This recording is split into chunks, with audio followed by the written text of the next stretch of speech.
મેઘરાજાની ધમાકેદાર ઇનિંગ 24 કલાકમાં અડધાથી 13 ઇંચ સુધી વરસાદ નોંધાયો છે। સૌથી વધુ સૂત્રાપાડામાં 13 ઇંચ વરસાદ ખાબકી પડ્યો। વેરાવળમાં 10 ઇંચ ધોધમાર વરસાદ, કોડીનાર, તાલાલા, ઉના સહિત વિસ્તારોમાં વરસાદ વરસ્યો છે। વેરાવળમાં 10 ઇંચ વરસાદ, સૂત્રાપાડામાં 13 ઇંચ વરસાદ વરસ્યો। ગીર સોમનાથ જિલ્લો જે મેઘરાજાએ ધમાકેદાર બેટિંગથી ગમરોળી નાખ્યો। આ એક્સક્લુઝિવ દ્રશ્યો જે રાત્રિના દ્રશ્યો છે આપને બતાવી રહ્યા છે। મોડી રાત્રિથી જે વરસાદ ધોધમાર શરૂ થઈ ગયો હતો, આ વરસાદે સૂત્રાપાડાને ગમરોળી નાખ્યું। કોડીનાર, તાલાલા, ઉના સહિતના તમામ જે વિસ્તારો છે, તાલુકાઓ છે, તમામ જગ્યાએ જળબંબાકારની સ્થિતિ જોવા મળી રહી છે।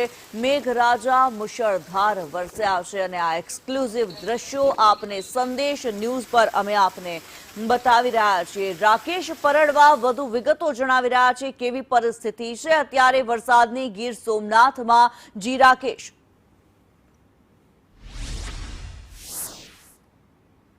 કિન્નરી, ચોક્કસથી ગઈ 24 કલાકમાં 10 ઇંચથી વધુ વરસાદ વરસી પડ્યો છે અને આજે ત્રીજા દિવસે પણ મેઘરાજા જાણે ગીર સોમનાથ જિલ્લાની, એમાં પણ ખાસ કરીને વેરાવળ અને સૂત્રાપાડા તાલુકાને ગમરોળતા હોય તેવી સ્થિતિ ચાલી છે। આજ સવારથી જે પ્રકારે વરસાદ વરસી રહ્યો છે, વેરાવળ શહેરના આપ જે દ્રશ્ય નિહાળી રહ્યા છો, આ વેરાવળ શહેરના સિદ્ધાર્થ સોસાયટીના દ્રશ્ય છે। અહીં જે સોસાયટી વિસ્તાર છે, સોસાયટી વિસ્તારના જે મુખ્ય રસ્તાઓ છે, તે મુખ્ય રસ્તાઓમાં પાણી ભરાઈ ચૂક્યા છે। આ ઉપરાંત વેરાવળ શહેરના જે અન્ય મુખ્ય બજારો છે, જે સટ્ટા બજાર છે, સુભાષ રોડ છે, એ સહિતના વિસ્તારોમાં પણ વરસાદી પાણી ભરાઈ ચૂક્યા છે અને જેને કારણે લોકોને પારેવાર હાલાકી ભોગવવી પડી રહી છે। બીજી તરફ જે ગ્રામ્ય વિસ્તારની વાત કરીએ તો ગ્રામ્ય વિસ્તારમાં જે પ્રકારે વરસાદ વરસ્યો છે, કાચું સોનું વરસ્યું છે, એટલે ધરતીપુત્રો તો ખુશખુશાલ છે, પરંતુ શહેરી વિસ્તારોમાં ક્યાંક ને ક્યાંક પાલિકા તંત્રની બેદરકારીના કારણે લોકોને હાલાકીનો સામનો કરવો પડી રહ્યો છે। ઠેર ઠેર વરસાદી પાણી ભરાઈ રહ્યા છે અને લોકો મુશ્કેલીમાં મુકાઈ રહ્યા છે।